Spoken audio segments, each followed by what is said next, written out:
Why is it that in DANDADAN, the hottest anime of the season, Momo argues that aliens don't exist, but ghosts do? What makes Turbo Granny any different from the Serponians? The logical part of my brain can't see a difference, but instinctually, I totally get where Momo is coming from. In grade school, I went to my grandparents' place for Obon season and followed them to Buddhist temples to clean our family's graves. And visiting shrines was a New Year's tradition.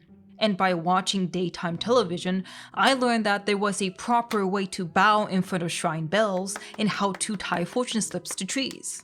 Ghost stories are not just in manga for otakus and daytime television for the very old.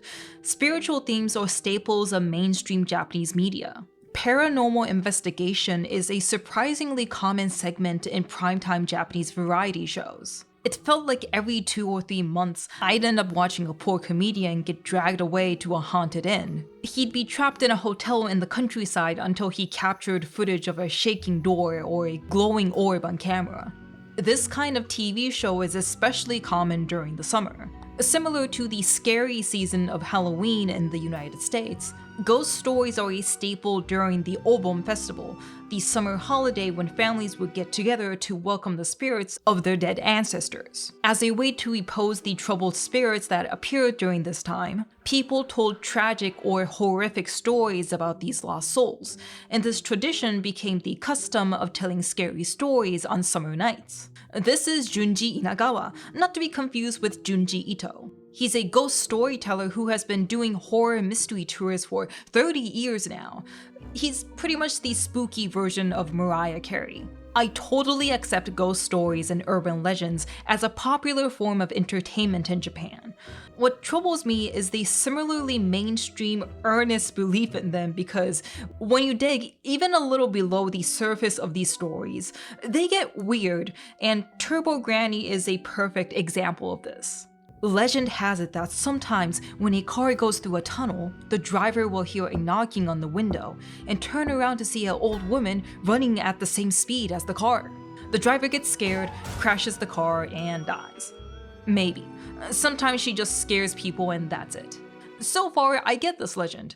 I don't believe in it, but I understand the fear it could evoke. You spot someone familiar in a place they shouldn't be, doing something impossible. This legend was compelling to me, until I found out that there are different versions of the Turbo Granny myth. Casket Granny is very similar to the default Turbo Granny, but with the added detail that she pulls drivers out of their seats, puts them in the casket she carries on her back, and takes them to the nearest crematorium. Hopping Granny suddenly falls from the sky on a pogo stick and does a 6'3" jump over your car. Basketball Granny chases after motorbikes while dribbling like a pro NBA player. When she throws the ball, the biker can either get hit in the back or catch it. Either way, they're going to crash the car and die. Bonnet Granny is just a bus hopper. She suddenly appears on your town's bus and could scare the driver into crashing the bus, but she won't do anything if she keeps driving at 7 kilometers an hour. How am I supposed to take this seriously? It's one thing to have an unexplainable meeting with a strange creature, but it's another to have supernatural stories with surprisingly clear details and even rules. Now, I might sound a bit pedantic, but weirdo grandmas are so ubiquitous in Japan. I'm not even going to bother explaining what helicopter granny and boomerang granny are. But when so many people across different regions are talking about them, there must be something that is widely appealing about this legend. It's not just grannies that have this appeal. Back in 2009, a bunch of Japanese celebrities said they spotted tiny old men, Chisai Osan. They're a fairy/gnome-like creature that supposedly brings good luck. A good portion of this Wikipedia page is dedicated to the testaments. That's a lot of tiny old men. Here, let's read some of them.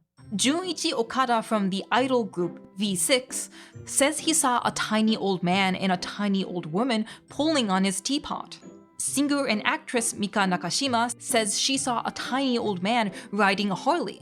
I hope he didn't get hit by basketball granny.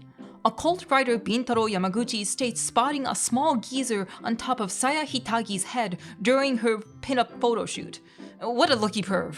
My favorite thing about the tiny old man legend is that they've been cited wearing different kinds of outfits. Sometimes they're in pajamas, sometimes they're in suits, and sometimes, according to Japanese talent Yumiko Shaku, they're wearing a tracksuit with the name tag reading Murata. Who the hell's Murata? I believe in the tiny old man as much as I do Turbo Granny. Not at all, but I like this legend a bit more. There's something innocent and wholesome about it, you know? Like, what's the harm in believing in a small fairy? I think that's why tiny old men became a phenomenon back in the 2010s. A series of cell phone keychains were released so you can have a chubby man by your side as you text. And Hyogo Prefecture has an unofficial mascot character that is just a small old man. This is around the same time Kobitotsukan became the hottest mascot character series in the country too. Much like the tiny old man legend, this picture book series is based on a fictional encyclopedia detailing the nature of kobitos, tiny fairies that are just guys in skin-tight suits.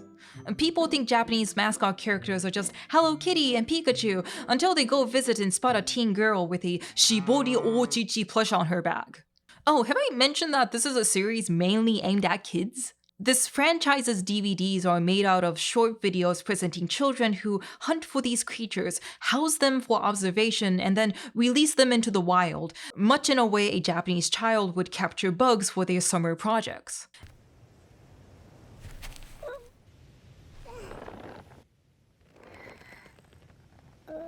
If it weren't for the cheap CGI in these videos, I can imagine a lot of kids wholeheartedly believing this stuff. So, let's take a step back. In Japan, a country with no official religion, why do so many people believe in ghosts? There's obviously Shintoism, Japan's native belief system that teaches followers to worship divine spirits and nature, and Buddhism has been practiced in the country for over 1,000 years. But in the present day, 60% of Japanese people do not consider themselves part of any religion. Yet, 60% of the population believes in ghosts. How does that work? Although I'm inclined to believe that religion informs supernatural belief in some way, that doesn't seem to be the case in Japan, at least not in a direct way. Maybe there's a link between Japanese spirituality and belief in the supernatural in an indirect way. I think of my experience growing up in Japan, where participation in rites and superstition is commonplace, and no one bats an eye at it. It's common to take these rituals seriously without fully believing in the religion those practices come from. Maybe belief in ghosts like Turbo Granny or the tiny old man isn't too different from believing in omamori charms. It's harmless to believe in these things, and sometimes there's fulfillment and whimsy in acting out those beliefs. It's comforting to follow the proper steps for praying at a shrine, and it's fun too.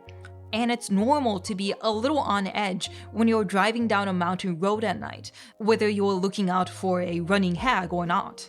I mean, isn't it kinda cool to picture basketball granny dribbling at you menacingly? But obviously, aliens don't exist, you dum-dum.